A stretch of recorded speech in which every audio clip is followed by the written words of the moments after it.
Bonsoir. Avant de parler vraiment de l'exposition, j'aimerais que l'on évoque ce rôle de commissaire que vous endossez une nouvelle fois.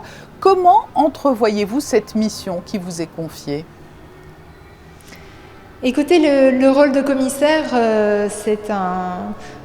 on est là pour proposer des choix. Dans cette exposition-là, c'est assez particulier parce que j'ai un peu un rôle double casquette. Je suis conservateur du musée, c'est-à-dire que je m'occupe de la collection, de gérer la collection existante, de proposer avec de nombreuses personnes des acquisitions pour la collection du musée.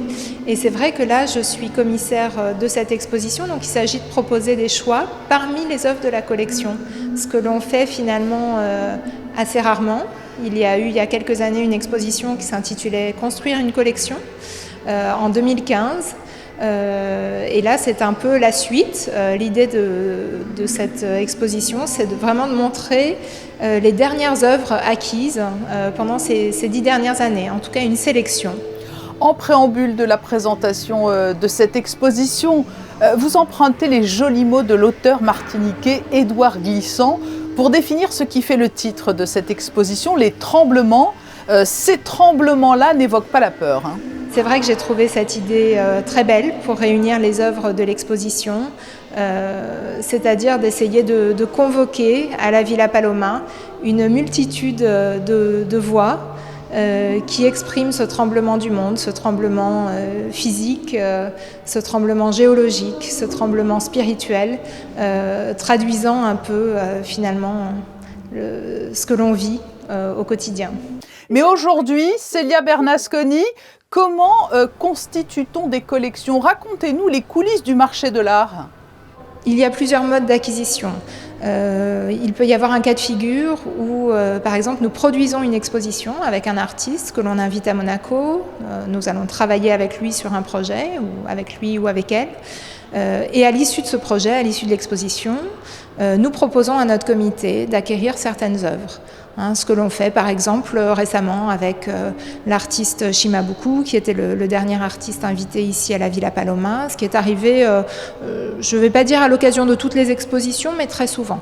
Et à partir de demain et jusqu'au mois de mai, quelles seront alors les œuvres présentées ? Il faut dire qu'il y a 17 artistes qui sont réunis dans l'exposition, dont 9 femmes, 12 nationalités représentées.